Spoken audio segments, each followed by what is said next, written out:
Welcome back to another episode of the ACC Insider Podcast here on the field of 68. And I'm thrilled to be joined today by a guy that has firmly put himself in the conversation for All America, none other than Louisville point guard Chucky Hepburn. Chucky, I want to start you off with this.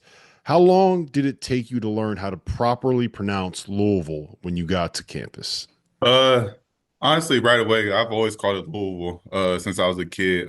We had a guy, Okoye Gal from Omaha, Nebraska. He Mhm. he played he played here, so I've always kind of just called it Louisville. I wanted to ask you about Omaha too. So for people that don't know, you are from Omaha. There Yes, is a sir. lot more talent coming out of that state than I think people realize. Hunter Salas over at Wake Forest, John Tanji up at your old school, Wisconsin, Yep. Latrell Wrightsell down there in Alabama, Jaden Dawson at Loyola, St. Thomas out at USC. I don't know if I'm missing anybody that was Frankie just Fiddler, Michigan State, Will yeah. Kyle, UCLA. Yeah, we've had some talent over the years for sure.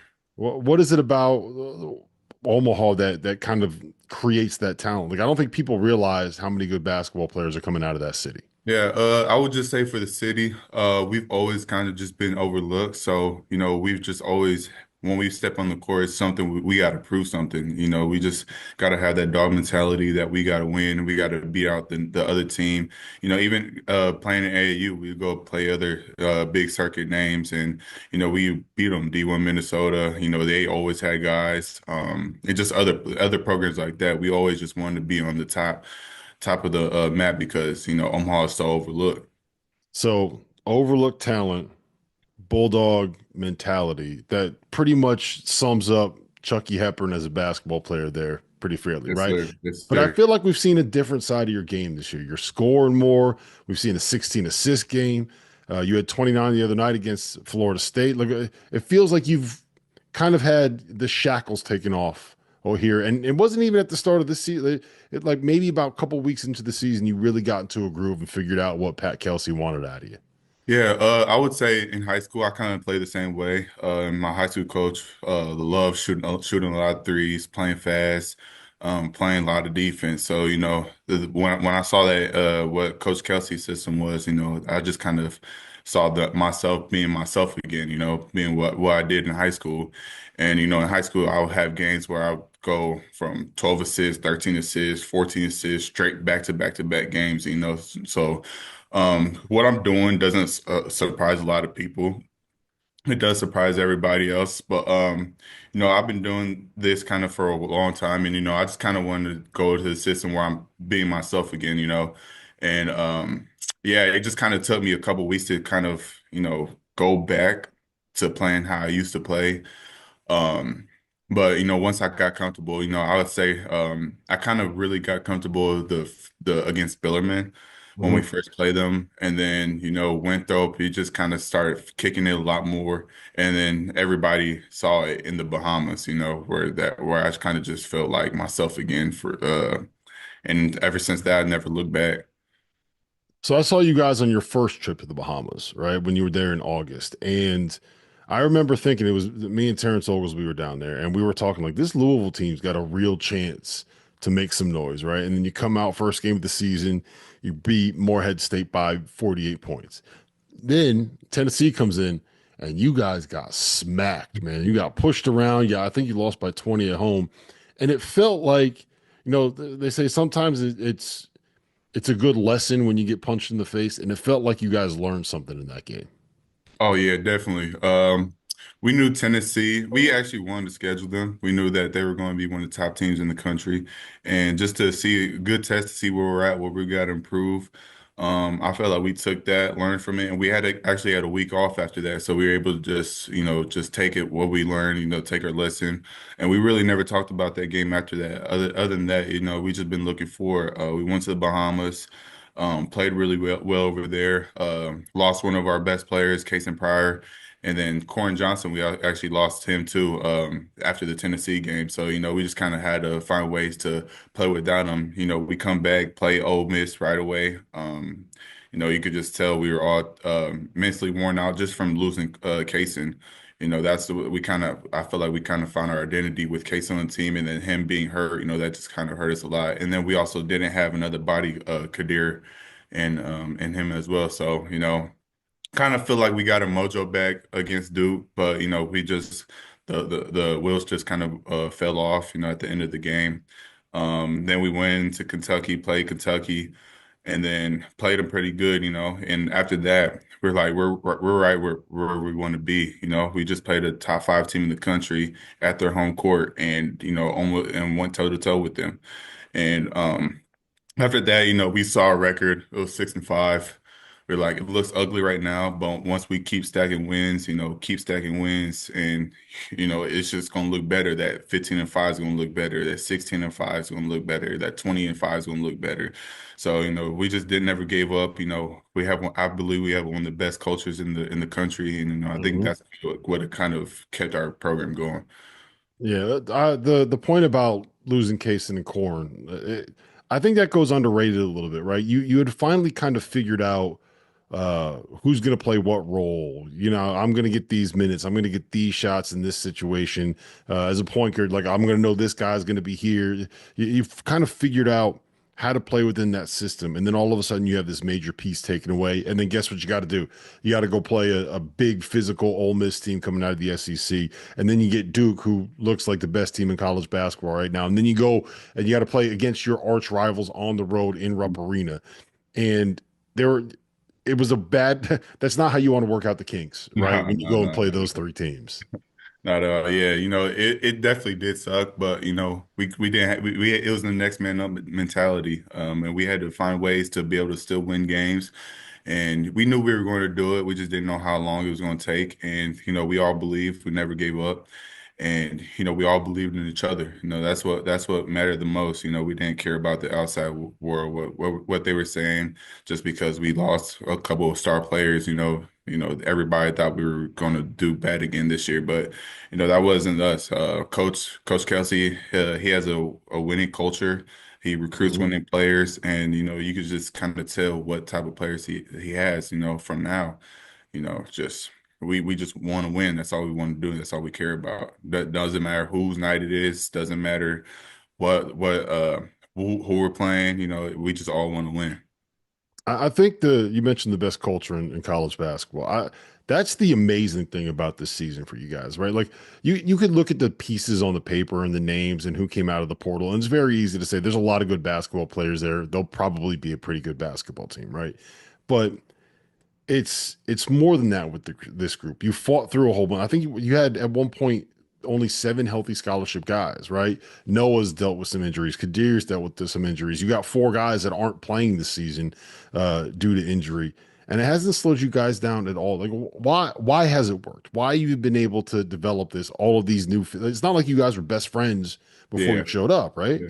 Yeah, nah, like I said, it's just we just have the next man up mentality. Kanai Roos, a freshman, Mhm. we don't look at him as a freshman anymore. We look at him as an upperclassman because he's just so mature behind his years. He just does the little stuff that doesn't stick out in a stat sheet. He's setting great screens all the time to create an open shot for one of our shooters. He's going in and crashing for rebounds. He's blocking out. He's diving on floors. He's bringing the energy when he comes off the bench. It's not talked about enough. And we got a guy like Javon Hadley who's able to Mhm. guard a guy from 1 through 5. It's different players like that. Terrence Edwards, his defensive play has stepped up tremendously, and which has helped us. Well, me and him switch off on the other team's best player from time to time. So it's just great to be able to have that. We just kind of find ways to win games. Yeah, I wanted to ask you about Javon because I think he's as much as anybody within your program, he's really grown in terms of what his like we've seen Rain Smith shooting, right? Like obviously your numbers are popping off the page, but for Javon, like the that 1 through 5 switchable junkyard dog, scores in the post, can also make threes, veteran, like he is the connective piece. And Yeah. you've seen him kind of grow into that role more and more this season. Yeah, I believe Javon's been our most consistent player from day one.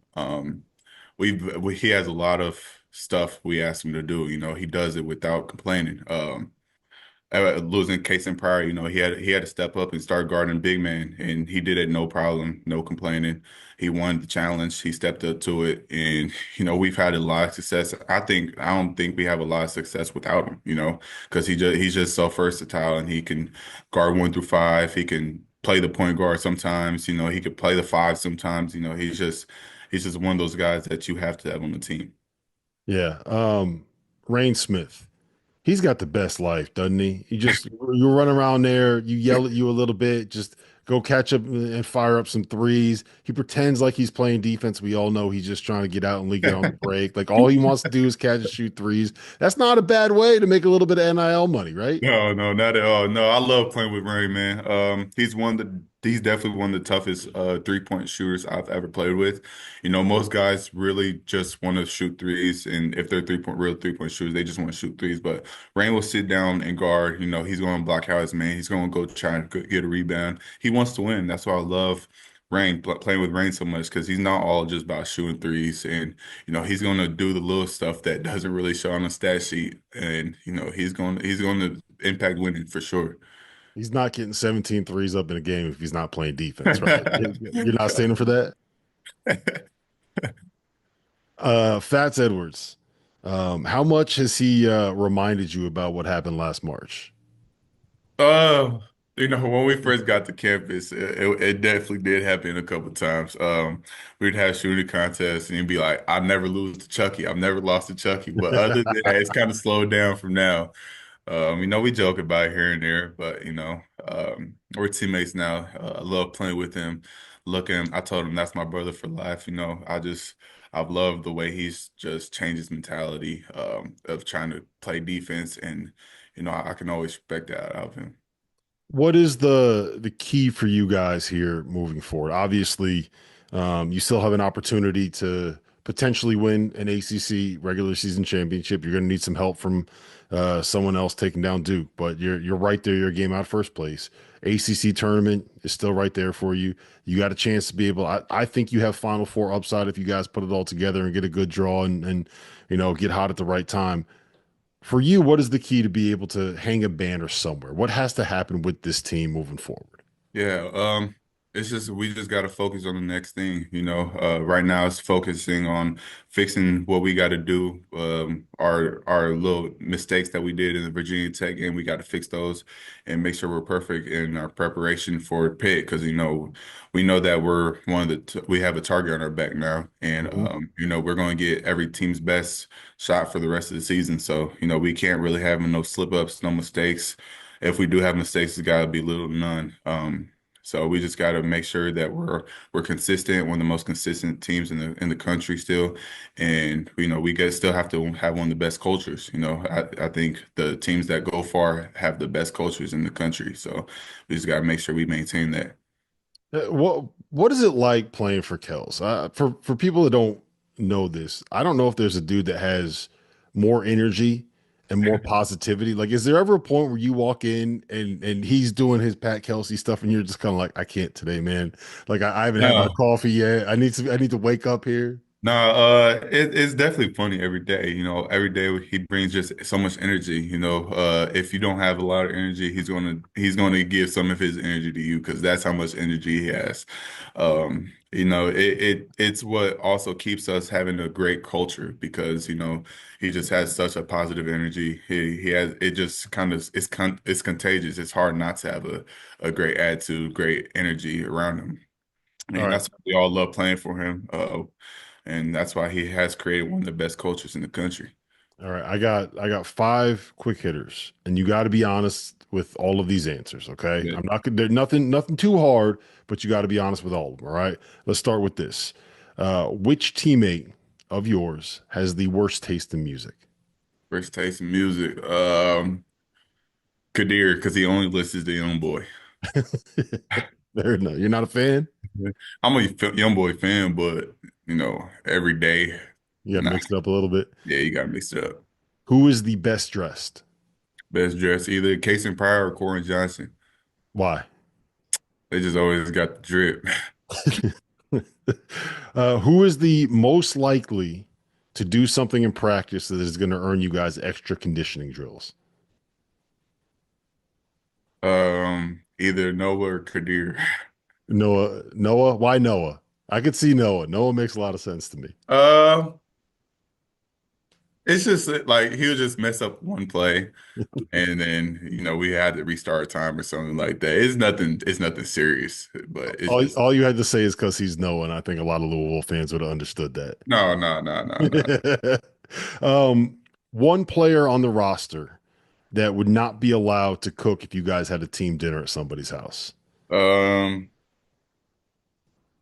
it's a good question. Probably Spencer, one of our walk-ons. He probably started fire. All right. And here's the most important one, man. Who on the roster would be able to pull off Pat Kelsey's glasses? Um, I gotta say Kobe. Yeah, probably Kobe because he does it every game.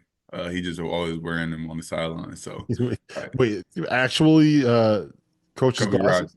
Yeah, Kobe Rogers. We have like these fake glasses that everybody got before the season, so he always wears them. That's awesome, man. Listen, I appreciate the time, Chucky. It's been great to see you having success there at Louisville. Best of luck the rest of the season. I remember I said that you guys can make a Final Four in the preseason, so Yes, I sir. am officially on the Cardinals bandwagon. So you got this is for us, Yes, our sir. I city, right? respect The it. I respect it. Revival, Yes, right? sir. Yes, sir. Yes, sir. I respect it, man. I All right. appreciate it. I appreciate you, Chucky. Thanks, man.